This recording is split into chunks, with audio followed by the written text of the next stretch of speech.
سزا و جزا کا بنیادی مقصد جو ہے، اس حوالے سے بھی میں چاہتا ہوں کچھ اس پہ زور دیا جائے. کیا مقاصد ہیں اس کے بنیادی؟ بسم اللہ الرحمن الرحیم. صلی اللہ علیہ حبیبی محمد وعلی آلہ وصحبہ بارک وسلم. اللہ تبارک و تعالیٰ قرآن مجید فرقان حمید برہان رشید میں ارشاد فرماتا ہے الذی خلق الموت والحیات لیبلوکم ایکم احسن عملا.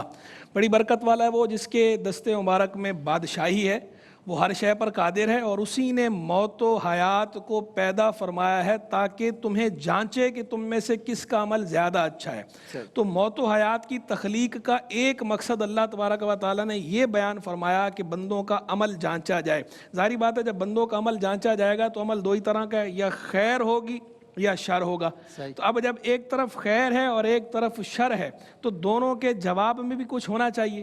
دونوں اس لیے ہیں، اول تو کہ یہ بھی عربی کا بڑا مشہور مقولہ ہے، سینگ ہے، تُعْرَفُ الْأَشْيَاءُ بِأَضْدَادِهَا. چیزیں اپنی ضدوں سے پہچانی جاتی ہیں. اگر صرف خیر ہی خیر ہوتی، شر نہ ہوتا تو خیر کی قدر و قیمت کیا ہوتی؟ اور اگر صرف جو ہے وہ شر ہی ہوتا، خیر نہ ہوتی، تو شر کا شر ہونا واضح کیسے ہوتا، اس کی شناخت اور قباحت کا پتہ کیسے چلتا؟ صرف جنت ہوتی، دوزخ نہ ہوتی تو جنت کی قدر و قیمت کا اندازہ کیسے ہوتا؟ اور اگر صرف دوزخ ہوتی، جنت نہ ہوتی، تو اللہ تبارک و تعالیٰ کی رحمت کا ظہور کس طرح ہوتا؟ تو اسی لیے چیزیں اپنی ضدوں سے پہچانی جاتی ہیں. اس اصول کے تحت ضدیں رکھی گئیں اس عالم کے اندر، اور اس عالم میں بھی ضدیں رکھی گئی ہیں. سیاہ ہے مقابلے میں سفید بھی ہے، نور ہے مقابلے میں ظلمت بھی ہے، جنت ہے مقابلے میں دوزخ بھی ہے، جہنم بھی ہے، حق ہے مقابلے میں باطل ہے، ایمان ہے مقابلے میں کفر ہے. خیر و شر جو ہے وہ دونوں ہر سطح پر رکھے گئے ہیں. وَهَدَيْنَاهُ بالکل یزید ہے. فرعون ہے مقابلے میں موسیٰ ہے.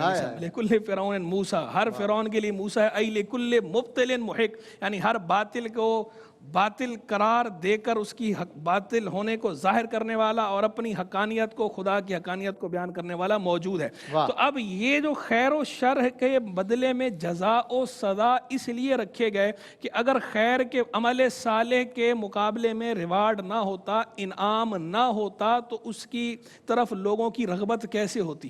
کہ انسان جو ہے وہ انسینٹیو ہوتی ہے نا، محرک. دو ہی بنیادی محرک ہیں. ایک ہے رغبت کا، انسان کی طبیعت میں لالچ ہے، انسان مائل ہوتا ہے کچھ چیز حاصل کرنے کے لیے. اور دوسرا محرک کیا ہے؟ دوسرا محرک ہے انسان ڈرتا ہے، خوف محسوس کرتا ہے تو کسی چیز سے بچنے کے لیے، آفت سے بچنے کے لیے کرتا ہے. تو دونوں طرف جو ہے، ایک طرف جزا رکھ دی، ایک طرف سزا رکھ دی، تاکہ بندہ جزا کو ذہن میں رکھ کر، جنت کو ذہن میں رکھ کر، اچھائی کو ذہن میں رکھ کر اچھے عمل کرے، عمل صالح کرے، اور سزا کا رکھا، سزا کو ذہن میں رکھ کر بندہ ڈرے. وَيُحَذِّرُكُمُ اللَّهُ نَفْسَهُ، اللہ تمہیں اپنے آپ سے ڈراتا ہے، یعنی اپنے عذاب سے ڈراتا ہے. تو پتہ چلا کہ ڈرانا بھی اسلام کا حصہ ہے، اور ڈرانا بھی قرآن و حدیث کی تعلیم کے مطابق ہے. اور یہ صرف علماء نہیں ڈراتے، خود اللہ ڈرا رہا ہے قرآن میں. اور قرآن میں فرما رہا ہے وَيُحَذِّرُكُمُ اللَّهُ نَفْسَهُ، اللہ تمہیں اپنے آپ سے ڈراتا ہے. تو اللہ کا خوف اور اللہ سے ڈر بھی ضروری ہے، اللہ کی رحمت پہ آس اور امید ہونا بھی ضروری ہے. اچھے عمل کریں گے تو جزا پائیں گے، برے عمل کریں گے تو سزا ملے گی. اور جزا و سزا دونوں اپنی جگہ. پنشمنٹ بھی ضروری ہے. اگر سزا نہ ہوتی تو برائی کا برائی ہونا کیسے واضح ہوتا؟ لوگ برائی سے بچتے ہی نہ. تو پنشمنٹ رکھی گئی اور ادھر جو ہے ریوارڈ رکھا گیا. بالکل زبردست.